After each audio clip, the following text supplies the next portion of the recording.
yung pagkabuhay ng ating pong Panginoon. Alam niyo po ba ang purpose ng magkaroon tayo ng pag-asa? Nagkaroon tayo ng pag-asa. Lord, yes, na nabuhay na muli ang Panginoon. Yung meron tayong kagalakan. Meron tayong pag-asa ba na, ay, hindi ako mababayaan ng Lord. Alam ko, kasama ko ang Lord. Diba? Sabi po natin, alam natin na ang Panginoon nandiyan lang. Alam natin, nasabi nga po natin, yung pong sabi nga po natin kanina, ang Panginoon hindi nagpabaya sa kanyang pangako. Amen. Na ang pangako niya, bibigyan ka niya ng pag-asa. Bibigyan yung pagkamata niya, bibigyan yung pagkabuhay niya, kapayapaang walang hanggan. Kapayapaan na hindi malirik. Kapayapaan na hindi mo mabibili kahit ikaw na ang pinakamayaman. Tignan po natin sino nakapanood doon po sa testimony ni Camille Prats. Ako.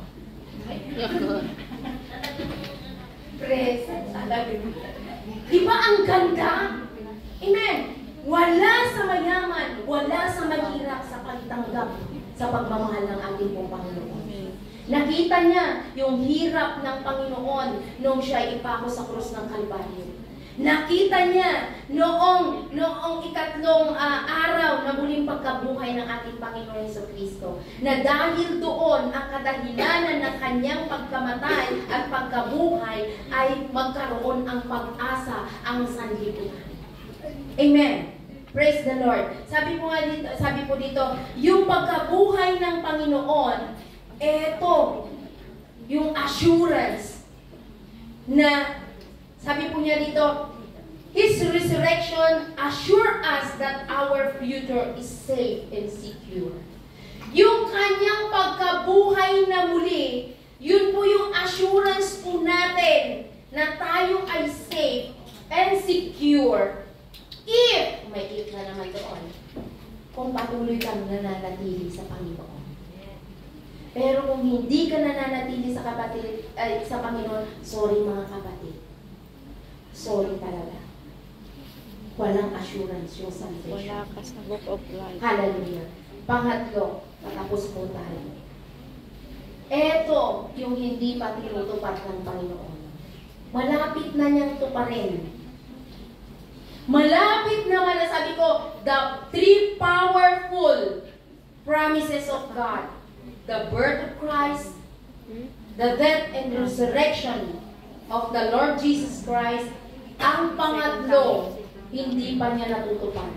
Malapit na ang katuparan nito. Amen. The second coming. Hallelujah. Hallelujah. The second coming. Hinilabutan pa ako. Mahirap, this is the first time na ituturo ko ang second coming. Pero pahapyawan ko lang. Ano nga ba ang second coming?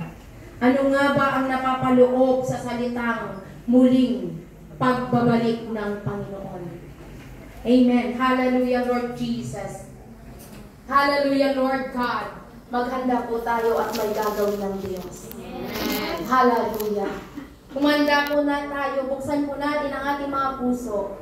Buksan po natin sapagkat ang puso po natin ay sabi nga po ng kapatid po natin noong Friday, Wednesday, ang ating puso ay ang warehouse ng salita ng Diyos. Amen. Nandito is warehouse, sabi po niya.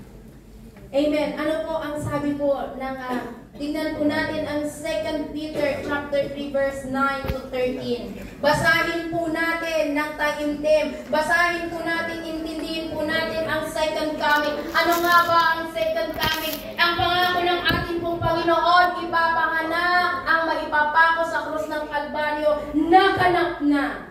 Amen. Ang pangatlo, mga kapatid, gaganapin pa lamang ng Panginoon. Ang second coming, ang pangalawang pagdating ng Panginoon. Pero pagdating ng ating pong Panginoon, hindi na siya baby Jesus. Hindi na siya yung ipapako muli, kundi darating siya ng punong-puno ng kapangyarihan. Darating siya, pero